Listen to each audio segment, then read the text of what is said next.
Bye. Okay, hello. We're Henry and Henry, and on the other screen, you're looking at Niall Hall in the northeast of England, and at the fairly young age, I would say, of 23, he's already a mental well-being coach, and he's turned vegan. So, of course, that's of interest to us because these are essentially plant-based stories, but this one's got a lot more to it. So, Niall, can you tell us how all this happened and how these things are linked? Yeah, how all like my coaching and how the veganism and how it's all linked together.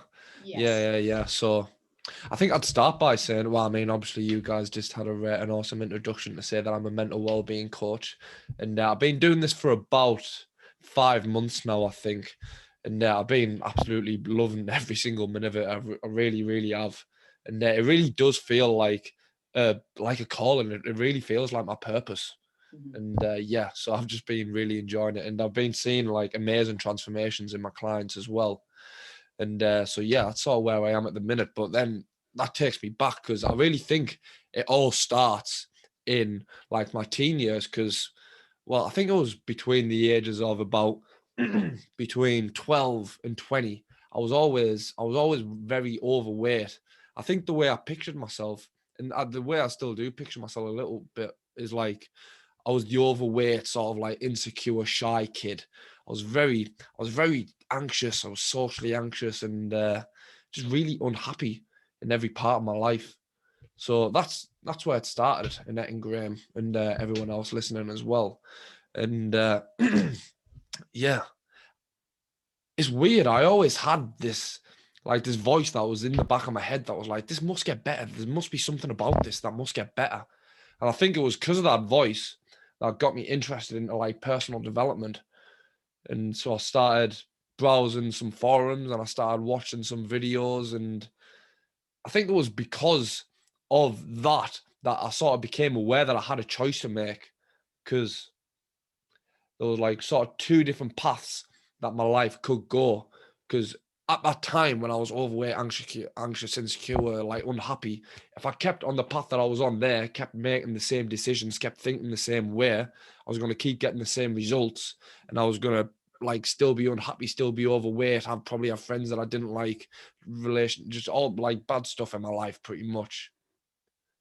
Or there was all of a sudden I started reading all this stuff on the internet, and it's like, whoa, my life doesn't have to be like this. I could start doing all this stuff and put my life on a different path.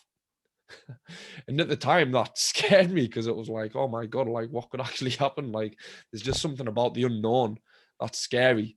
But that didn't stop us. And like I'm just really, really happy to say that one step at a time, I started making changes. So I started, what did I do first? Yeah, I went to uni. That was when this change really started to happen. I started eating a little bit healthier. I started exercising much more frequently. And then eventually I started meditating. I started doing yoga. Then I went vegan. And yeah, then eventually I started, this was good, you know, this was a long process that took quite a few years, and eventually I figured out I wanted to be a mental well-being coach. I started getting training to do that, and then I started getting like all this other stuff to help us grow my coaching business, and then I launched my coaching business, and I've been coaching those people, and yeah, like I said, it's just absolutely awesome. So yeah, So it took me a little while to get there, but I think that was my answer. Not really. So you really have been on a journey, and what I'm interested in as well is how you've described it. Would you say there was one particular light bulb moment that made you change the route, the direction? Because you've talked about a transformation, that going to university, becoming vegan. Was there one particular point that where it suddenly you thought that's what I need to do? You mentioned going on the internet and learning things, but what really was the pivotal moment? In terms of my whole transformation, or just with veganism? Your whole transformation, really, and like the change of direction. And I mean, it seems to me that there was an evolution, but something started that evolution. What was the one particular moment, do you think, that you thought, that's what I need to do? Or maybe there wasn't. Maybe there wasn't. Maybe I'm not entirely sure. I'm not entirely sure. I think it was just, I don't think there was one particular thing, but it was just like the whole awareness of like the sort of personal growth, like that type of industry, and all the different parts of it and all the different parts of my life and being like, and once I started making progress, I remember there was one moment where I looked in the mirror after I'd lost a lot of weight, and all of a sudden I was like, I'm not overweight anymore. I could see like my collarbone when I had no shirt on. I was like, I'm not fat anymore. And that was like, whoa, like that's a major change. That was something that I thought I was going to be for the rest of my life. And now I'm not. And it's just because I did like a little bit every day, or like sometimes a lot every day, or some days. But yeah, that was like, well, if I can do this in this part of my life, there's nothing stopping me from doing it in all the parts of my life. Like I'm here for a long time. You know what I mean? I've got plenty of time to work on it. So yeah. Niall, your story particularly chimes with me as well, because as we've already discussed, I was also very overweight as a teenage child, and through to right into my 40s. And you know, I've told my story elsewhere, and so I can really identify with what you've done. I mean, you've actually really transformed yourself in a very short period of time. And to what degree was that done through diet, or you mentioned turning vegan? Which came first? It sounds from what you were saying that you lost the weight or started losing weight and then you became vegan, or was it linked in any way? I think for sure, excuse me, I think for sure it's all linked 100%, because the physical is certainly like a big part of it, but there's no real change for me in my life, and I think for most people's life, to be fair, if there's no change inside, because I could have went vegan and done all this stuff, but if I'm doing it for the wrong reasons inside and it's just covering up something, then it's not real transformation for me. I mean, it sort of is, but it's not real transformation. So yeah, it's like you said, I lost quite a lot of weight, to be fair. I think I lost like 3 or 4 stone, and then I hit a bit of a plateau. Then I went vegan. Then it's all of a sudden like I can pretty much just eat whatever I want, and I'm going to stay skinny as long as I'm like still exercising consistently. And just a mindset shift of, I don't know, win-win is something that comes to mind, that I want the best for myself, but I want the best for everyone else as well. And just sort of, I think that's a part of it. Can you tell us a bit more about your passion for veganism? Because this is something that it's not just a dietary choice for you, is it? It's more than that. Yeah, for sure. My passion for veganism, yeah.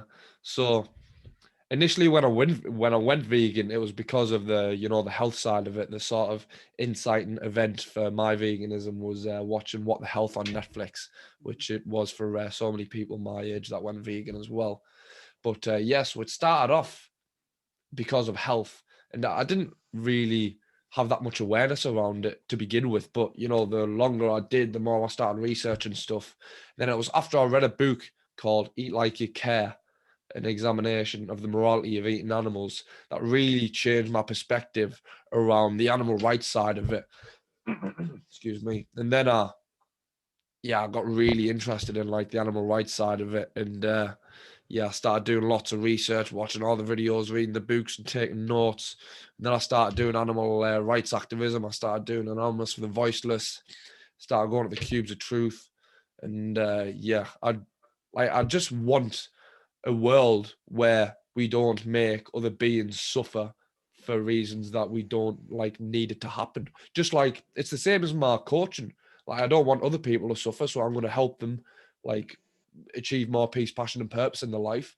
I'll go do animal rights activism so other people aren't making animals suffer. It's all the same to me.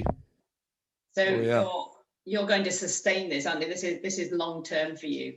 100%. Yeah, I'll be doing animal rights activism for the rest of my life. I think anyway. I want to. I enjoy it so much.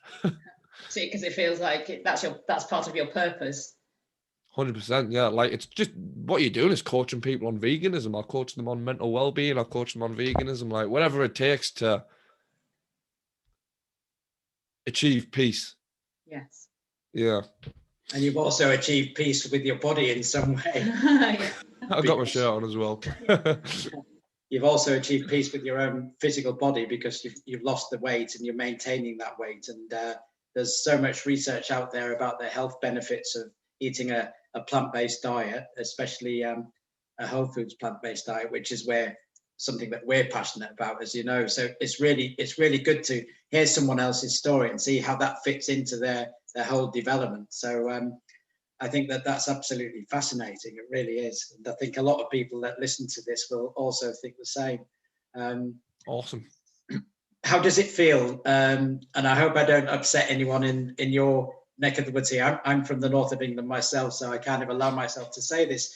But how does it feel to living in the northeast of England, in Spennymoor, which is County Durham, to be a young male who's vegan? Do you feel that you're pushing the boundaries a little bit, or swimming upstream, as we might say, or are you seeing a development and a trend amongst your peers? For sure, there was a vegan cafe in Spennymoor. That's the thing. There was. It closed, but it didn't close. There was a whole thing with the owner of the cafe and stuff like that. But like it did well. You know what I mean? It was doing quite well. So yeah, but for sure, I get what you're saying. Because I really feel like I'm an outlier. I think I'm an outlier. And if you strike the veganism, to be honest, most people meet us for the first time and they're like, "Whoa, who is this guy?" You know what I mean? Most of them in a good way, but like, yeah. So for sure, I'm an outlier. Yeah, for sure, male vegans. There's not many, but I for sure think that it's grown as well. Yeah, and maybe slower in this area, but it is still growing, I think. And in what ways has that affected your relationships with the people that knew you previously, and family and friends? Has it had any knock-on effects? Is there any kind of transformation going on there as a result of what you've done? Or well, one of the immediate ones that comes to mind is the fact that my mum is like 95% plant-based now.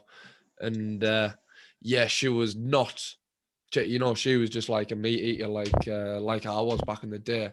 And one of the things that really really changed her perspective on it, I can remember having a conversation with her about the dairy industry, and obviously her being a mother, she really connected with that. And then obviously, like, I got her to watch, I can't remember, something about like pigs and something like that, and she really connected with like the animal side of it as well. So that's absolutely awesome. And to have that type of support of one of the, like, well, probably the most important person in my life, like, amazing, obviously amazing. Yeah.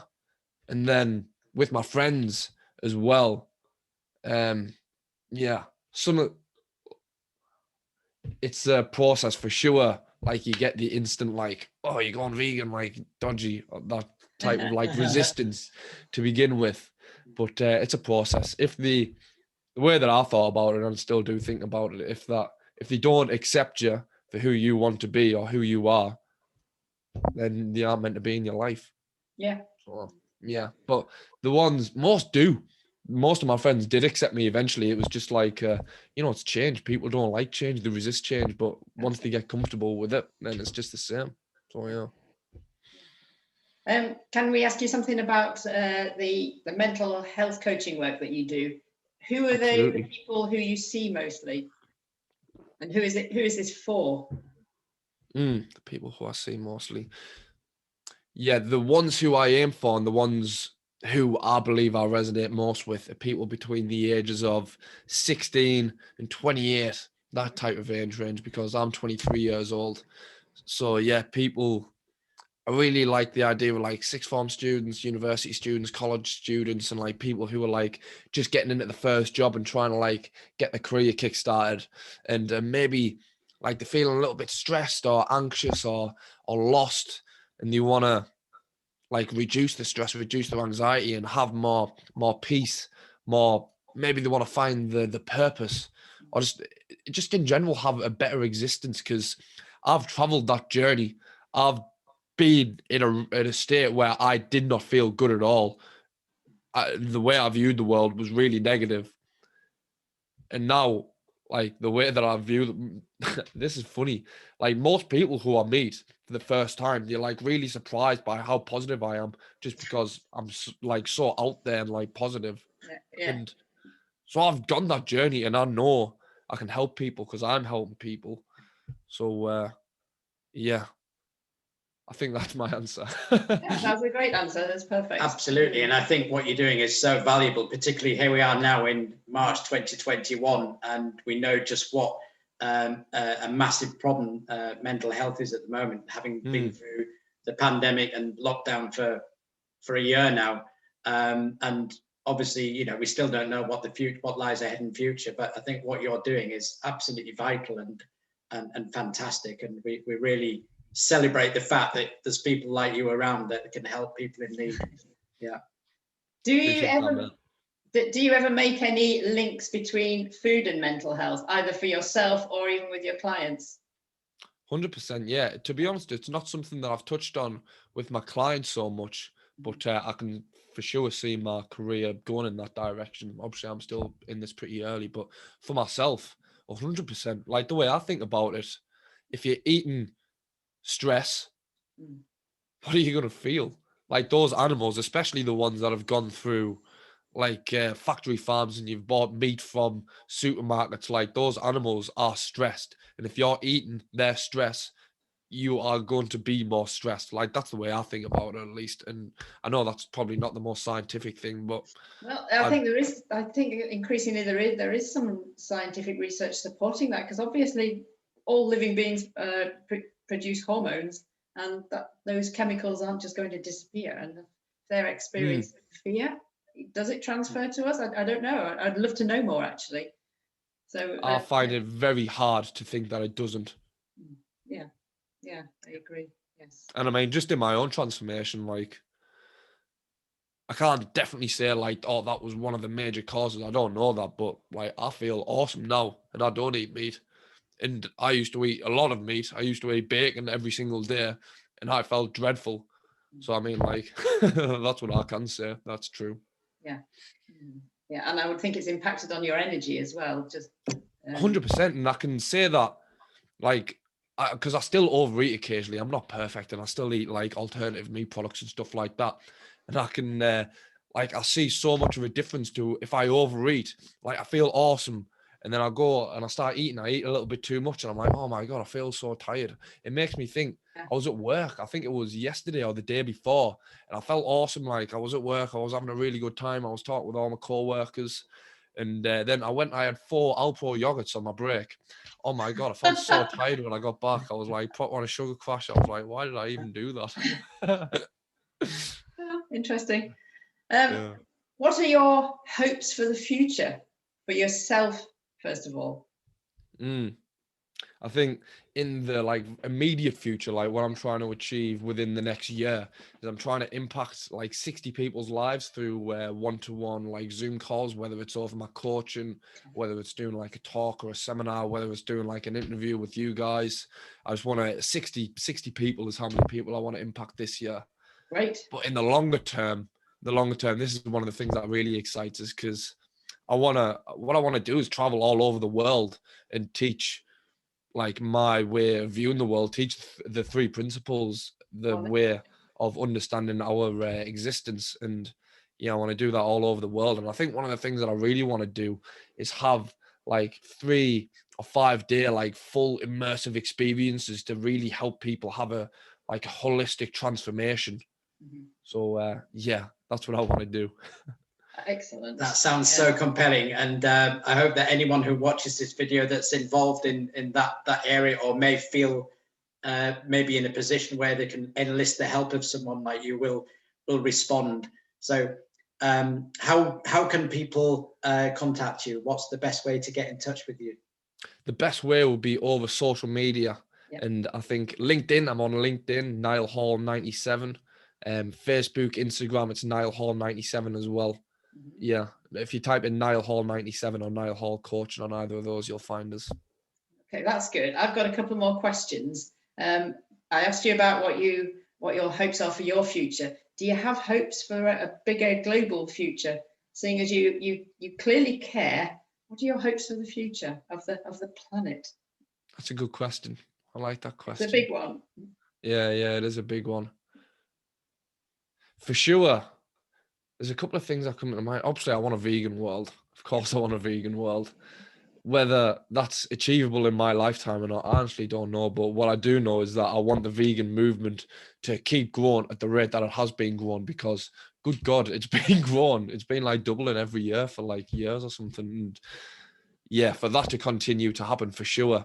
And not only that, but I want that to like reflect what's going on in people's minds, in that I want people to become aware of the present moment, because so many people go around, including myself, like I do this as well. I'm not perfect, and I wake up and I'm like, oh, what am I having for tea tomorrow? Oh, this thing that happened yesterday, that gets me really angry. Oh, I'm really scared about this thing that's happening in the future.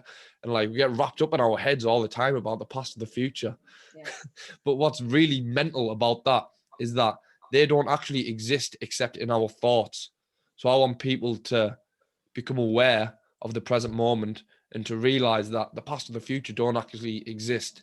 And it's when we allow our minds, or we rest our minds in the present moment while we think about the future, or while we think about the past. And that's when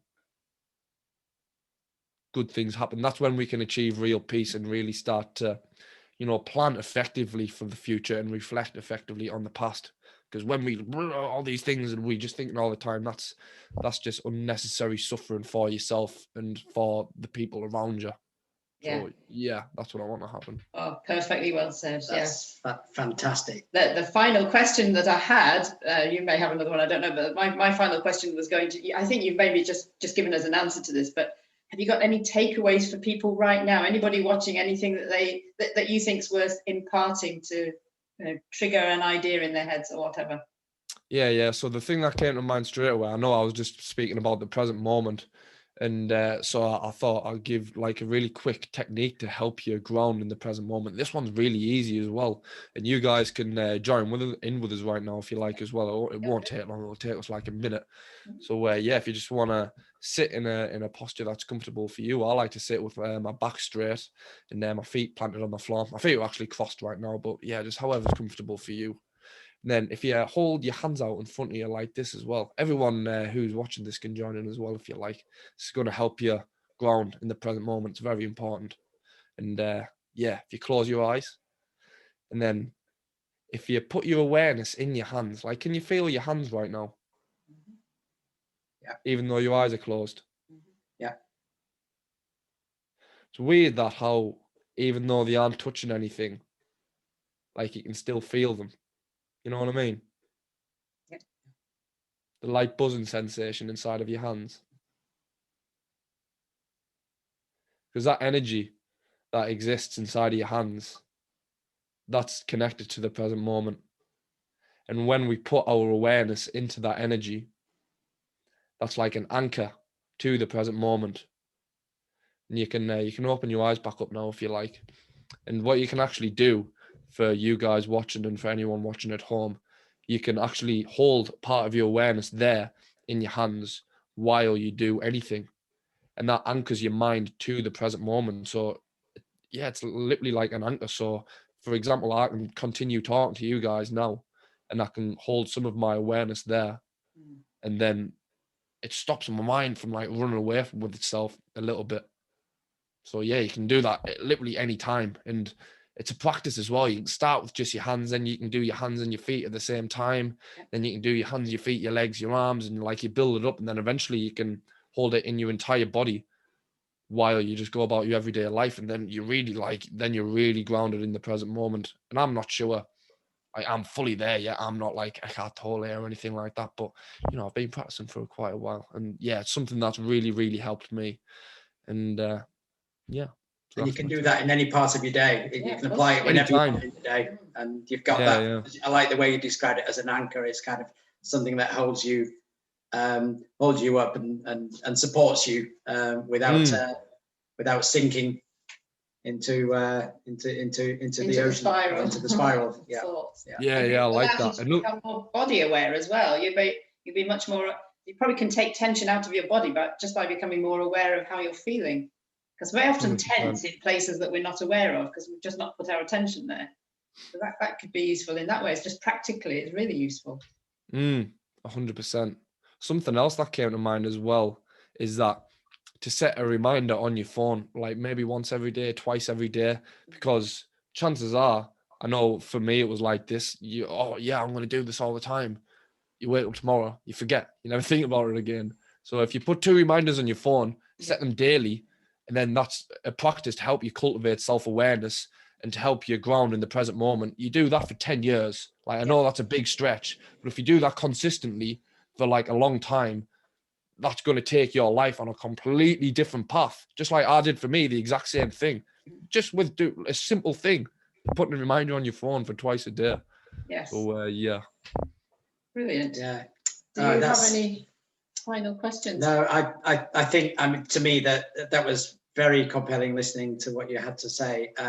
We, Henry and Henry, we're all about driving the vital conversation about eating a plant-based diet, and we want to help to inspire and motivate others to do that. And when I say a vital conversation, I think your conversation is equally as vital. Oh, yes, absolutely. More so in terms of the mental health side of things. Broader. It is much broader, much really powerful. And we have in you an exponent as someone that is passionate about what he does, and that itself has a real power. So it's been an absolute pleasure talking to you, Niall, and we will be following your progress with interest, and I know we'll be in regular touch. So I'd like to thank you, and I would as well. Thank you very, very much. Thank you. Really enjoyed talking to you every time we talk to you. So appreciate you guys as well. I very much enjoyed it, and thank you for everyone listening as well. Thank you. Yes. That's absolutely fine. Just see if I can stop the recording now, and thank you very much again. Yeah, thank you. Bye. Bye.